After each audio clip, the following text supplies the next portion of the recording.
Ace's Garage Reviews and How-Tos channel. Today I'm going to go through the steps of changing the fuel pump on this F800Gs, this BMW middleweight adventure bike.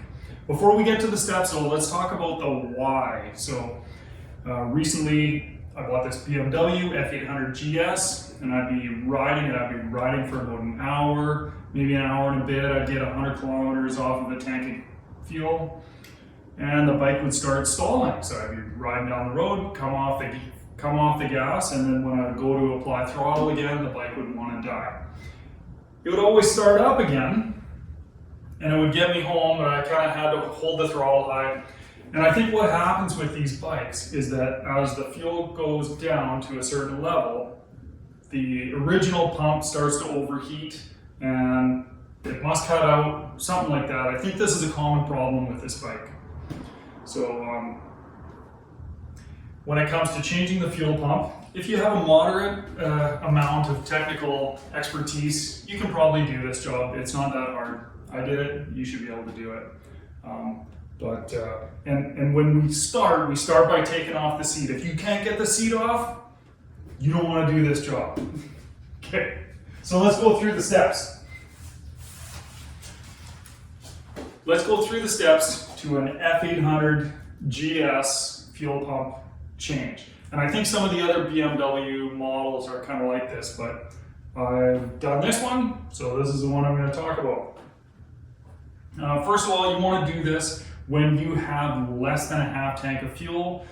The filler is higher than the fuel tank access. So if you have too much fuel in the tank, you're going to spill out a bunch of fuel. If you're like me, you hate fuel. You don't want fuel on your hands. You don't like the smell. You just want to put it in the tank and ride.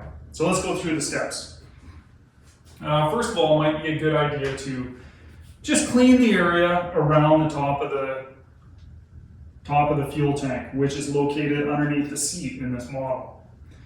Then you're going to cut the tie wraps that are kind of holding the wiring harnesses in the area. You're going to also unplug the wiring to the pump and level sender. You're going to remove the rubber cover and you're going to disconnect the main fuel line from the tank. Now what I did when I did this job is I indexed the hold down ring, and now I've got a dog in here and I'm going to have to stop shooting because it's dinner time. But I'm going to come back, I'm going to finish this, and we're going to get through this together. Okay, let's get back at it. Where were we? I think we were at the indexing of the nut that holds down the fuel sender and pump assembly. So that's a good idea to do. And then you get your hammer and a grip, and then carefully tap that nut from each side, and eventually it'll loosen up. You'll be able to remove it by hand. And then you can gently pull out the pump and sender assembly. When I say gently, just gently so you don't get fuel everywhere. There's a rubber sealing ring that it goes around that seals the top of the tank to the sender assembly. You might want to remove that. And then when it's removed, you'll want to, when we reinstall, that gasket will go back on the tank before the sender assembly goes in. So when you put it back on there, just do it nice and carefully. Just make sure it's in there.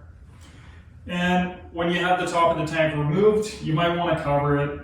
If you're like me, you don't like any extra gas fumes or anything like that. So with the assembly removed, you can unplug the pump, remove the filter screen, remove the flexible line from the pump to the filter, and now you have everything apart. The new fuel pump that I used, I ordered from Amazon. It's a quantum fuel pump. I figured because it's blue, it's got to be better. There was a few options, there's some cheaper options, but I chose this one because it looked like a quality pump from Quantum. You can install the pump in its position, put the flex hose on the outlet of the pump. You can plug in the pump Oh, you're going to attach the flexible hose from the pump to the filter. Then you can plug in the pump.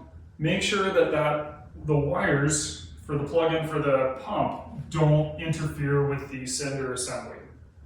But before the assembly does go back in, you might want to just take a flashlight, have a little look in your tank, make sure there's no crap down there that needs to be cleaned out before you put everything in.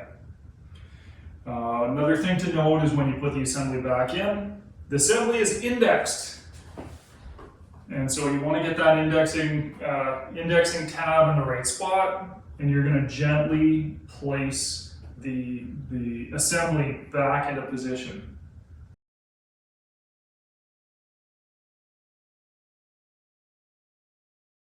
Got to give it a little press down, and then the nut goes back on. So the hold down nut goes back on. And you can, for me, it took a little bit, it was a little bit fidgety to get that nut started. Once it started, away it went, tapped it back into the closed position. And for me, I tapped it back, my index mark just lined up just perfectly.